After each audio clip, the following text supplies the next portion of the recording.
नमस्कार दोस्तों, आप सभी रामायण को टीवी सीरियल किताब आदि में बचपन से सुनते और देखते आ रहे हैं। जैसे राम जी के वन जाने की कथा, रावण वध की कथा, राम सेतु की जानकारी आदि के बारे में तो आप सबने बहुत सुना होगा। पर आज हम एक ऐसी जानकारी को प्रस्तुत करेंगे जो 99% लोग नहीं जानते। तो आइए जानते हैं रामायण की ऐसी अनसुनी रहस्यमयी जानकारी के बारे में जो आपने पहले कभी नहीं सुनी होगी। दोस्तों, आप सब तो यह जानते ही होंगे कि कर्म का फल सबको भोगना ही पड़ता है। भगवान ने कर्म फल के इस नियम को बनाया है, जो जैसा कर्म करेगा वैसा फल पाएगा। अर्थात कर्म किसी को नहीं छोड़ता और भगवान अपने इस कर्म फल के नियम को खुद भी मानते हैं। अपार शक्ति होने के बावजूद भी भगवान हर नियम का पालन करते हैं। तो दोस्तों, आइए जानते हैं कि आखिर माता सीता ने ऐसा कौन सा कर्म किया था कि उस पाप कर्म की उनको घोर सजा मिली। रामायण की जानकारी के हिसाब से यह बात उस समय की है जब त्रेता युग चल रहा था। उस समय मिथिला नामक राज्य में जनक राजवंशियों का राज चलता था। उस जनक राजवंश के एक राजा थे जिनका नाम राजा जनक था। राजा जनक एक बार यज्ञ कराने के लिए जमीन को जोत रहे थे। तभी उस जमीन से उन्हें एक छोटी सी कन्या मिली, जिसको राजा जनक ने गोद ले लिया था और उस कन्या का नाम सीता पड़ा। जनक वंश की राजकुमारी होने के कारण उनका नाम जानकी भी रखा गया था। एक बार माता सीता अपने महल के बगीचे में खेल रही थी, तब वह एक छोटी सी बच्ची थी। उन्होंने वहाँ पर एक पेड़ पर बैठे दो तोते को देखा।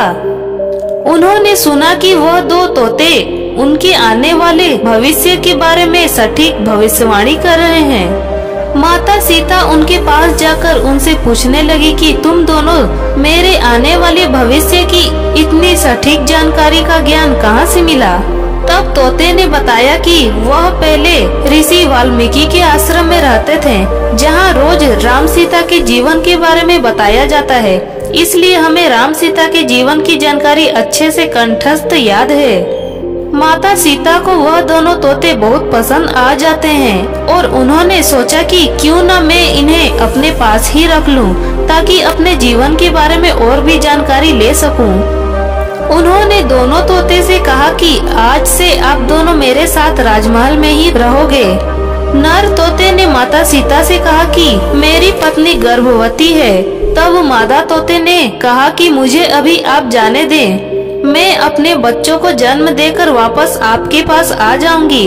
पर माता सीता को यह दोनों इतने प्रिय लग रहे थे कि उन्हें इनको कहीं जाने नहीं दिया, अपने पास ही रहने को कहा। मादा तोता गुस्से में माता सीता को यह श्राप देती है कि जिस तरह वो अपने इस गर्भ अवस्था में अपने घर से दूर और अपने पति से अलग है, ऐसे ही आपको भी गर्भ अवस्था में अपना पति वियोग सहना पड़ेगा और अपने घर से बेहद दूर होंगी और वन में भटकोगी। ऐसा कहकर मादा तोते ने अपने प्राण त्याग दिए। तब नर तोते ने कहा कि मैं इसका बदला आपसे जरूर लूंगा। मैं अयोध्या नगरी में इंसान के रूप में जन्म लूंगा और आपसे अपने इस दर्द का बदला जरूर लूंगा और मेरे ही कारण आपको अपना पति वियोग सहना पड़ेगा। ऐसा कहकर मादा तोते ने भी अपने प्राण त्याग दिए। माता सीता को यह सब देखकर बहुत दुख भी हुआ, पर वह कुछ नहीं कर पाई।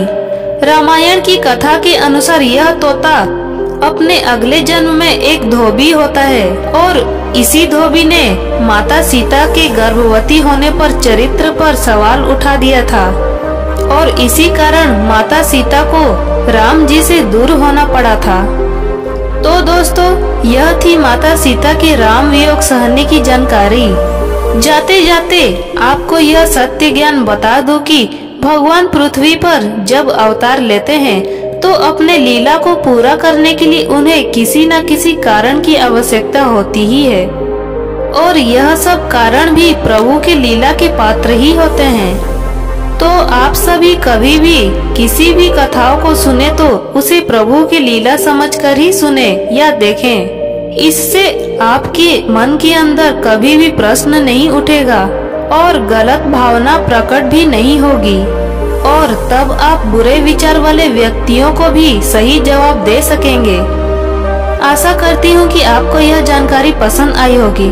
तो दोस्तों, आपके इस चैनल को सब्सक्राइब करें और वीडियो लाइक करें। कमेंट में जय श्री राम जरूर लिखें। जय श्री राधे कृष्ण।